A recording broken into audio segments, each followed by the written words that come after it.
Hello friends, welcome to மணல் கடிகாரம். இன்றைக்கி இந்த வீடியோவில் நம்ம எல்லாருக்கும் ரொம்ப பிடிச்ச டேஸ்டான பாதாம் ட்ரிங்க் எப்படி செய்கிறதுன்னு பார்க்க போகிறோம். இந்த வெயிலுக்கு சம்மருக்கு ஏற்ற ட்ரிங்க்குங்க. இதில் பால், பாதாம், சப்ஜா விதை எல்லாம் சேர்த்துருக்கிறதுனால உடம்புக்கு ரொம்ப குளிர்ச்சியானதும் கூட. அது மட்டும் இல்லை, ரொம்ப டேஸ்ட்டாகவும் இருக்கும். வாங்க எப்படி செய்கிறதுன்னு பார்க்கலாம். பாதாம் ட்ரிங்க் செய்கிறதுக்கு 50 கிராம் பாதாம் 8 மணி நேரம் தண்ணியில் ஊற வச்சு எடுத்துக்கலாம்.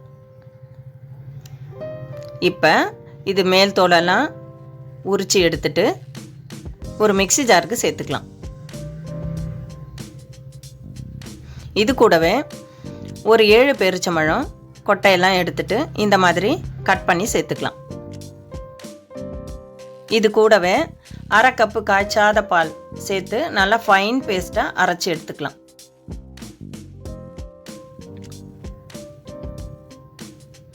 பாருங்கள், இந்த பதத்துக்கு இருக்கணும். நல்லா நைஸாக அரைச்சி கொண்டு வந்துடணும்.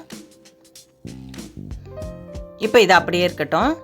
இப்போ ஒரு கப்பில் 1 டேபிள் ஸ்பூன் சப்ஜா விதை சேர்த்துக்கலாம்.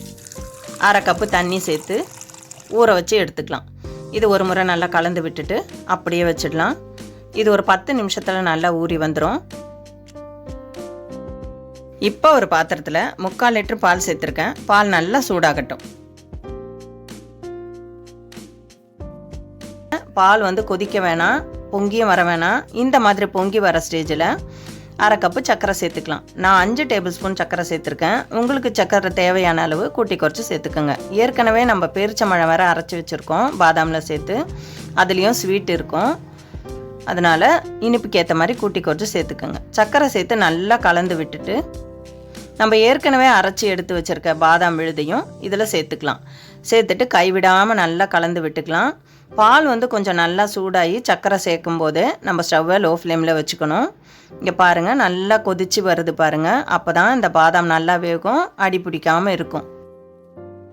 இப்போ ஒரு பவுலில் 1 tablespoon vanilla custard powder சேர்த்துக்கலாம்.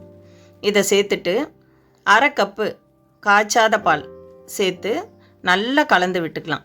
கட்டிகள் இல்லாமல் இந்த மாதிரி நல்லா கலந்து விட்டுக்கலாம். பாருங்கள், இந்த மாதிரி நல்லா கலந்து விட்டுக்கலாம். இப்போ நம்ம கொதிக்கிற பாலில் இந்த கஸ்டர்ட் மிக்ஸை சேர்த்துக்கலாம். சேர்த்துட்டு கைவிடாமல் நல்லா கலந்து விட்டுக்கலாம். பாருங்கள், இன்னும் கூட நல்லா திக்காகி வந்துருச்சு பாருங்கள். இப்போ ஸ்டவ் ஆஃப் பண்ணிவிட்டு இதை அப்படியே நல்லா ஆற வச்சு எடுத்துக்கலாம். பாருங்கள், நல்லா ஆறி வந்துருச்சு. ஆறுனதும் இன்னும் கூட கொஞ்சம் நல்லா திக்காயிடுச்சு பாருங்கள். இப்போ இதை ஒரு பவுலில் மாற்றி வச்சுக்கலாம். இது கூடவே நம்ம ஏற்கனவே ஊற வச்சு வச்சுருக்க சப்ஜா விதையை சேர்த்துக்கலாம். எவ்வளோ நல்லா ஊறி வந்துடுச்சு பாருங்கள். இப்போ இதை சேர்த்துக்கலாம்.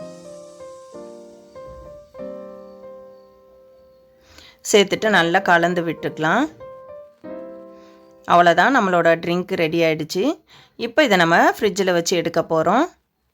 ஒரு அரை மணி நேரம் நம்மளுக்கு சில்னஸ் எவ்வளோ தேவையோ அந்த அளவுக்கு ஃப்ரிட்ஜில் வச்சு எடுத்துக்கலாம்.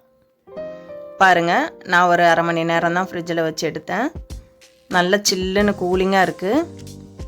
இப்போ இதுக்கு மேலே பாதாமும் பிஸ்தாவும் நான் நல்லா நைஸாக கட் பண்ணி சேர்த்துருக்கேன்.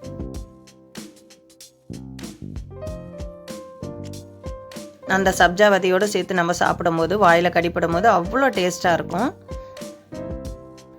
இப்போ நம்ம பரிமாறிடலாம். நம்மளோட பாதாம் ட்ரிங்க் ரொம்ப சூப்பராக தயாராகிடுச்சு. நீங்களும் கண்டிப்பாக ஒரு முறை செஞ்சு பார்த்துட்டு எப்படி இருக்குன்னு உங்களோட கருத்துக்களை கமெண்ட்ஸில் தெரிவிங்க. வீடியோவை லைக் பண்ணுங்கள், ஷேர் பண்ணுங்கள், சப்ஸ்கிரைப் பண்ணுங்கள். மறக்காமல் பக்கத்தில் உள்ள பெல் ஐக்கானையும் கிளிக் பண்ணிக்கோங்க. மற்றும் ஒரு வீடியோவில் சந்திக்கலாம். நன்றி, வணக்கம்.